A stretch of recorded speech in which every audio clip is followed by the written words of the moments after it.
টানা 10 দিনের আন্দোলনের পর অবশেষে আন্দোলন স্থগিতের ঘোষণা দিয়েছেন বেসরকারি শিক্ষা প্রতিষ্ঠানের এমপিওভুক্ত শিক্ষক কর্মচারীরা। বাড়ি ভাড়া ভাতা 15% করার বিষয়ে সরকারের আশ্বাসের পর মঙ্গলবার বিকেলে এমন সিদ্ধান্ত নেন তারা। বুধবার থেকে ফিরবেন ক্লাসে। শিক্ষা উপদেষ্টা অধ্যাপক সিআর আবরারের সঙ্গে মঙ্গলবার সকালে বৈঠকে বসেন শিক্ষক নেতারা। বৈঠকে এ বিষয়ে ঐকমত্যে পৌঁছায় উভয় পক্ষ। বৈঠক শেষে শিক্ষক প্রতিনিধি অধ্যক্ষ দেলওয়ার হোসেন আজিজি আন্দোলন স্থগিতের এ তথ্য জানান। আজকে আমরা আমাদের আন্দোলনের সফল সমাপ্তি করতে যাচ্ছি। আমরা আপনাদেরকে কথা দিয়েছিলাম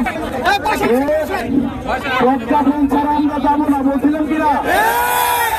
এই যে প্রজ্ঞাপন হাতে নিয়ে এসেছি। খুশি তো আপনারা?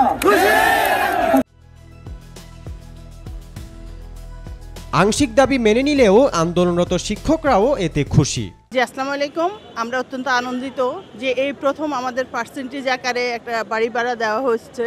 সেটার জন্য যত রাজনৈতিক দল ছিল সবারই অংশগ্রহণ ছিল, বিশেষ করে ছাত্র নেতাদের উদ্যোগটা এখানে বেশি প্রাধান্য আমি দিব। আমি খুবই খুশি যে আমি 3 দিন অংশগ্রহণ করার পর বিজয় নিয়ে ফিরে যাচ্ছি, যে আমি বিজয়ের সংবাদটা নিয়ে যেতে পারছি। এই জন্য আমি অনেক অনেক অনেক খুশি। প্রকাশ করার আসলে ভাষা নাই, খুবই খুশি আমরা।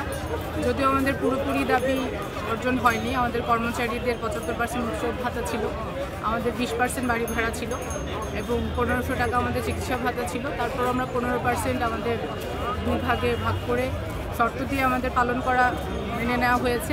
এটা আমাদের আংশিক বিজয় হিসেবে আমরা মেনে নিচ্ছি এবং সরকারের প্রতি ধন্যবাদ জানাচ্ছি।